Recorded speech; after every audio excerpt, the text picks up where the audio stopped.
This is Mark 16, chapter 1.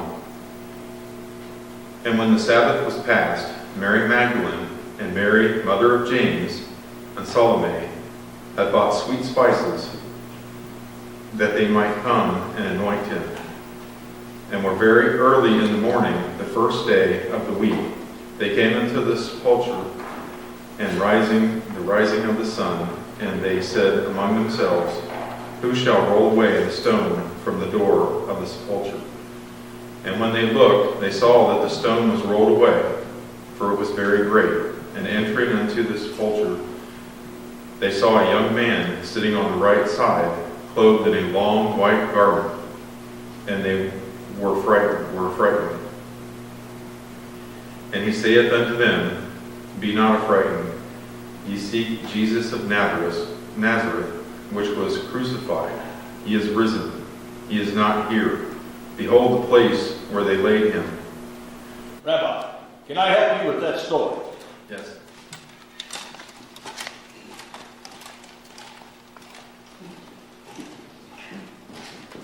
Thank you, sir. Good morning. Good morning. It is a good thing to be here today. My name is Octavius Paulus. I am a centurion of the Roman army, the 6th Legion in Jerusalem. My house, my home, is the Castle Antonia. The Castle Antonia sits next to the temple, so we know what all is going on in the town. I come unto you in the peace of this morning. As a proof of the peace, let me remove my helmet.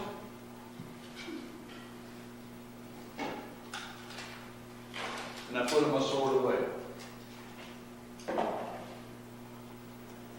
Because I wanted to talk to you today. I want to tell you a story about a man that you already know. Because I'm told I come to you today, you are Christians, or at least most of you are Christians. You worship the man Jesus Christ. I was first told about the Jesus Christ by another centurion. And I'm told that he come here one day. Salvatore Antonio. He come down here one time. He's the centurion of Capernaum. We have to go sometimes to have a meeting up at the Megiddo with my Legio. I'm up there one day. I say to Salvatore, how's the things are going? He says, I want to tell you. I said to myself, oh, I should not have said that. This is going to be something different. And sure enough, it was. He says, I want to tell you about what happened to me. He says, you know, when I come up to Capernaum, he says, and the first thing we do, we talk to the leaders. One of them is Jairus. Jairus, he's the leader of the synagogue up there. I asked him, I said, Jairus, what is the most important thing that you need to hear? What can a Roman do for you? He says, we need a new synagogue. Our old synagogue, the roof leaks, the walls, they're caving in, the floors are bad. Can you help us with that? I went back to my Legio, I tell him they need a new synagogue. My Legio says, well, I'll tell you what. You get them to pay some with the taxes, we'll pay some, we'll get them a new synagogue. So we worked hard, we get the new synagogue, we get it all built up. It's a fine place for them to worship. I don't understand the Jewish worship, but that's what they want to do, so I give it to them. And it wasn't long after that, Salvatore says that his servant, he has a special servant that he loves very much. Been sick a long time. Gets sick one more time. The doctors and the healers, they come in, they cannot do nothing. So Salvatore, he goes to Jairus and he says, Jairus, is there anybody around? Is there any way, anything you know about getting a healed? And Jairus says, yes, so we got a new rabbi in town. His name is Jesus. You send it for Jesus. If anybody can heal your servant, it'll be him. So Salvatore, he sends it for Jesus, and then he thinks about it. He says, I don't want him to come to my place. My place is a mess. I'll go meet him on the way. So he meets him about halfway there, and he tells him, he says to Jesus, I've heard good things about you. You do not have to come into my house. All you have to do is you say the word, my servant will be healed. Jesus looked at him, he turned around and he kind of laughed a little bit, I guess. He says, you know what? He says, I've been all over Israel. He says, this is the man that's got the faith. This is the kind of faith we need to see. He says, you go home. You get home, your servant, in fact, your servant will be healed right now. You go home. So Salvatore, he goes home, and sure enough, he asks everybody else. His servant was healed. All of the time that we're up there, Salvatore, we have to go to meetings and things like that. All of the time when we're up there, every time I turn around, Salvatore, he got another story he wants to tell about Jesus. I can't even get him to shut up. That's all he wants to talk about. I want to talk about, the army and what we got to do. And so he wants to talk about Jesus. He tells me one time Jesus and some of his friends, that they go out on the lake. They go out late in the day, but they go out on the lake. As a big storm comes up. Jesus, he just walks up to the front of the boat. He tells to the waves, you lay down. He says to the wind, he rebukes to the wind, and the wind shuts off. Salvatore, he tells me this story, and you ever see anybody talking to the wind and the wind shut down? I've never seen nobody like that. He tells me about Jairus' daughter. She gets sick, she dies. Jesus comes in, takes her by the hand, says, little girl, get up. She gets up. I never heard nothing like that before in my life. Fact of the matter is, he keeps going on, he talks. Finally, I look at him, I said, Salvatore, one of these days you're going to tell me Jesus walks on the water, right? He says, how do you know? Where do you tell that story? Where do you hear that story? He says, I was going to wait to tell you that last one, because this is the best one. That wasn't the last time, for a long time, I see Salvatore. He goes back to Capernaum, I go back to Jerusalem. And it's a couple of years later, I'm minding my own business. Today, I'm the captain of the guard. But back then, I wasn't the captain of the guard, I was just the one of the guard. My job was to be new prisoners. We get a new prisoners, I take them, I put them into the jail. And my other job was the executioners. If somebody got to be crucified, that's me. That's my position, that's my men. We have to take care of it. It's not a fun job, but we got to do it. It's part of the job.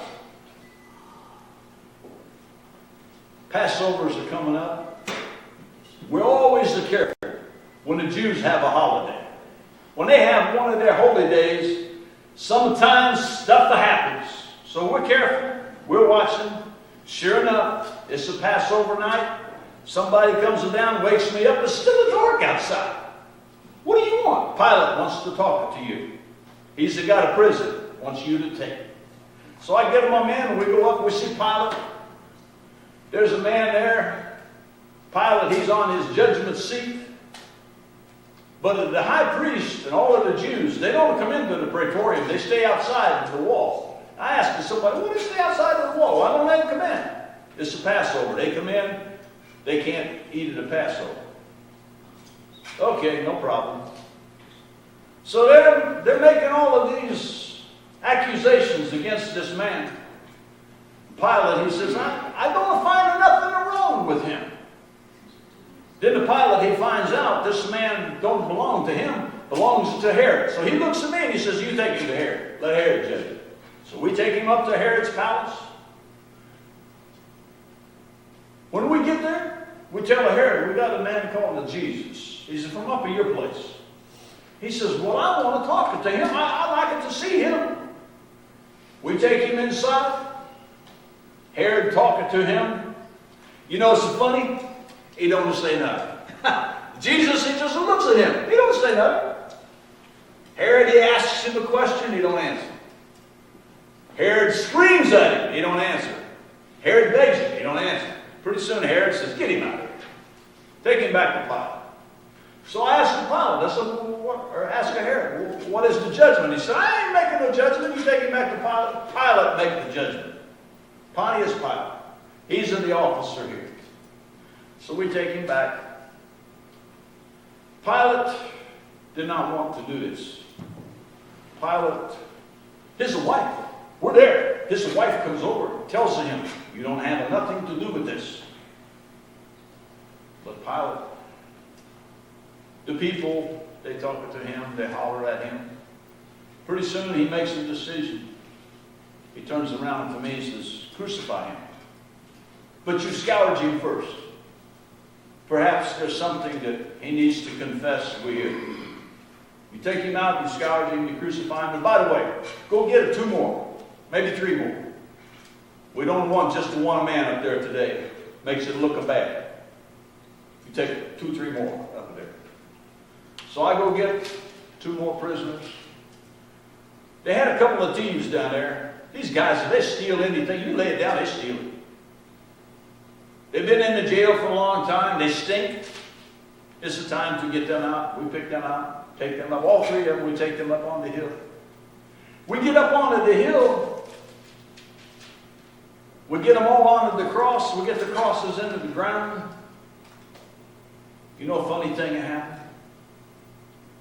I never see this before. It gets dark. And in the middle of the day, it's so like if somebody put a blanket over the sun. There's no sun, there's no stars, there's no moon. It's black. When it starts to get dark, I get a little scared. I think maybe we're going to have a big storm. So I send to my men, you go get a torches. So we got a light. The only light on the whole hill was our torches. You could not see nothing in the sky. For 3 hours, it was dark. I wondered about it at the time. Later on, I thought maybe God just did not want his son to see his son suffer. I didn't understand it then, but later I thought maybe that might be it. I don't know. But the sun went out. I was there. I saw it. It was dark. When the sun, it comes back up. Jesus, he looks up. And he says something in old Hebrew. I hear one of the women, they talk over there, says he called for Elijah. And I'm thinking, Elijah. Yeah, he's one of the old war prophets. I tell my men, you be careful.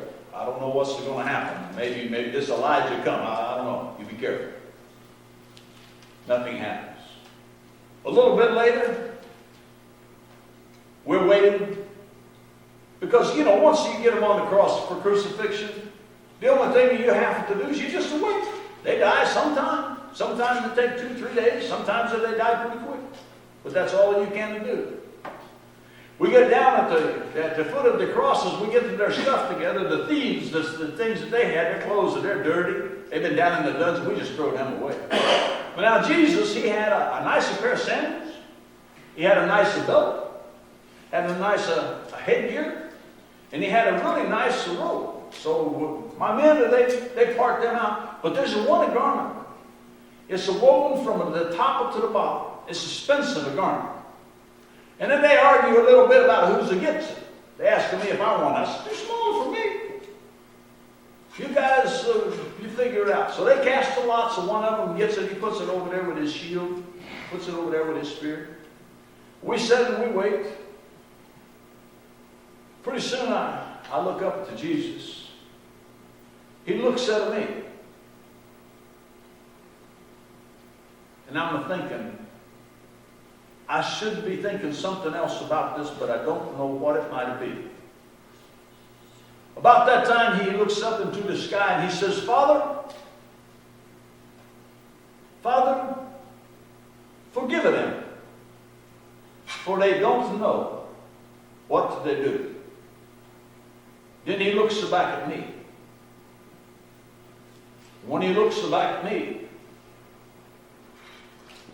it's not like he looks at me. It's like he looks through me.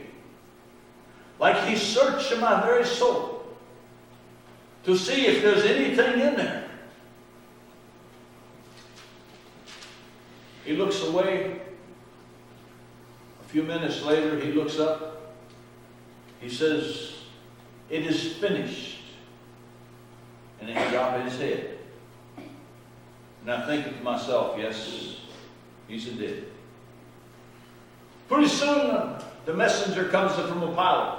He says, you make sure they're all dead before the sun goes down. You break their legs. So I tell them, I'm in. You break their legs. One of them says, we don't have to do this with Jesus. He's already dead. I say, you sure? He takes his spear and he sticks him. He didn't move. He was dead.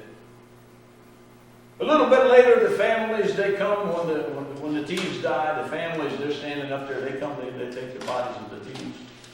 I'm thinking, because I hear Jesus earlier, he says it to this man, he says it to John, I think was his name. He says, you take what's her name? Mary, my mother. He says, you take Mary, from now on, she's your mom. He says, the mother, you go with John. From now on, he's your son. And I'm thinking, they're going to be the ones to take the body, but the messenger comes from Pilate. Pilate says, no, Joseph of Arimathea. And I'm thinking, Joseph of Arimathea, he's a Jew. What does he want the body for? He's the one that helped to crucify him. And Nicodemus, he helped too. They cast the votes against him. But it's not my problem. It's not my place. They take the body. They wash it a little bit. They put a napkin over his face. That's the way they do that. They wrap him up into the shawl. They take him down. Joseph had a new place. He had a little garden down there, down around the bottom of the hill. He had a little garden. And next to the garden, he had his tomb. Brand new tomb. Never been anybody in it. We watched. We wondered when they're making this thing. They've been 2-3 years making this thing and digging it out of solid rock. But they take Jesus down there, they put him in the tomb. We all go, my job's done. They're all dead, the bodies are gone. We go back into the barracks. We get ready to go to sleep. Pretty soon, here comes a messenger again from Pilate. I get so sick and tired of messengers from Pilate. Every time I turn around, here he is. Octavius, I got a job for you. I go down to see Paulus. He says, you needed to take your soldiers. You go down there to the tomb. You seal the tomb with wax. You take your ring. You seal the tomb. They think that his disciples come and steal the body. I want you to make sure. You stay down there 5 days. If it ain't nothing happens in the 5 days, you can leave. I tell them, I'm in, okay. Take your stuff down there. You're going to be there for maybe 4, 5, 6, maybe 6 days. We don't know for sure. But you go down there, you set a watch. 2 of you on a watch all the time. The other 2 sleep. Go get your groceries. Whatever you got to do. The 2 of you for sure on watch all of the time. You don't sleep. So they go down there. Everything's fine for a couple days. It's the first day of the week. I'm laying into my bed. I'm sleeping, minding my own business. You know, back when they crucified Jesus, there was a big earthquake. That's the first one I ever seen in my life. I got scared. Well, it's the Easter Sunday morning. You know, it's the first day of the week. You guys call it Easter Sunday.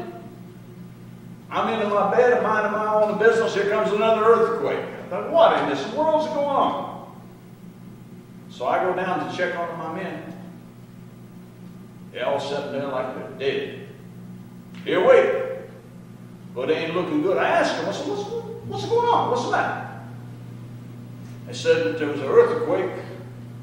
And about the time there was an earthquake, there comes this man in a white. He's a shiny. He's a bigger man. He comes over. He takes one hand and he just pushes the stone back. He says, it takes 3 minutes to put that stone down there. He comes up, he pushes it back with one hand like it's nothing. I said, well, what happened after that? They look at me and they look at each other. Nobody wants to say nothing. I said, come on, what's happened? Pretty soon one of them says, you know that Jesus in there? I said, yeah. He walked out. I said, what? What are you telling me? He walked out all on his own. He's alive. He's a widow. I'm thinking of my men. I asked them, you been to drinking? They said, no. I stand there with my men. Pretty soon there's some women. They come down. A couple of them, they go in. They come out crying. They go running off. A little bit later, here comes the two guys. They come running. They're out of breath. One of them, he goes in. He comes back out and shakes his head. They take off. I said, well, there's only one way to find out for sure. I'm going to go down there. I'm looking for myself. I said, you guys will stay here. I went down. I walk inside of the tomb. There's nobody there. I see them go down. I see them taking the body with the shawl. They wrap him up. They put it. The only thing I see for sure is the napkin they put on his face is laying there. It's all wrapped up, folded. The rest of the stuff is just laying there. He's to get out. I'm thinking, well, my job's over. So we go back to the barracks. We just sit down. Don't do nothing, you know. We talk about it. What are we going to do? A couple of days later, my Legio from up in Megiddo, he comes down. He says, you better tell me what happened. He says, I understand some of you men wasn't supposed to watch the grave, and the grave, they didn't do their job. So I tell my Legio, I said, this is what happened. Jesus, he walks out. Our job was done. We were supposed to watch the dead man. When he gets up, he's no longer a dead man. He comes out. My Legio says, well, it's okay. It was a little different too, because my Legio, he says, by the way, I'm taking Giuseppe back up to Megiddo. You know, from now on, you're the captain of the guard. Oh, well, okay. So I get a little promotion. I go home telling my wife. She says, that's good. We get new curtains. Oh, well, that's okay. A few days later, they have this celebration. The Jews, they have these holy days all of the time. They have this one, it's called Pentecost. And all of Jerusalem, when the Pentecost happened, I don't know what's going on. They had some kind of something going on down at the temple. We watched, we making sure there's no trouble. There's no trouble. But there's a lot of stuff going on. And about a week or two later, Pilate, he calls me, he says, we got 2 prisoners for you, come and get them. I go up and see Pilate again. We get up there, I look at these 2 men. I'm going to think I know both of them. I'm going to see them both. I have to think for a while. Pretty soon I figure out the one, they call him John. He's the one that Jesus tells us to take his mom. Well, I take the prisoners. Me and my men, we take them down. They're clean. They're nice looking fellows. You know, they're not robbers. They're not murderers. So we put them in the easy part of the jail because they tell me they got to get out to go to trial the next day anyway. So we put them in the easy part of the jail. The other guys are they all gone. I asked the one guy, I says, is your name John? He says, yeah. So I see you up. When they crucified Jesus, was you up there? He says, yeah. I said, what's with Jesus? What should I know? John says, Octavius, he says, let me tell you something. Jesus is alive and well. He says, was you the one that had crucified him? I said, yeah. I was the one. I should have known when we put him on the cross who he was. But I did not recognize him from everything the Salvatore had told me. I did not recognize him until at the very end. It wasn't too late. We crucified the Son of God. And I'm so sorry. I wish I could undo it. But it's too late. Sometimes I'm very sorry for what I do. This is one time. If there was some way I could take it back, be forgiven, would be great.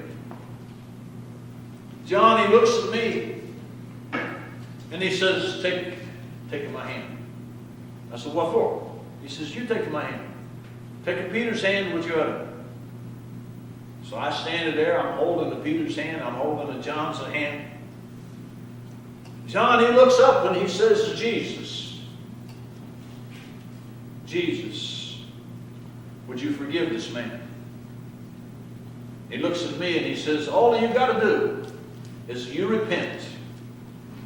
You repent of what you did. Tell the Jesus you're sorry.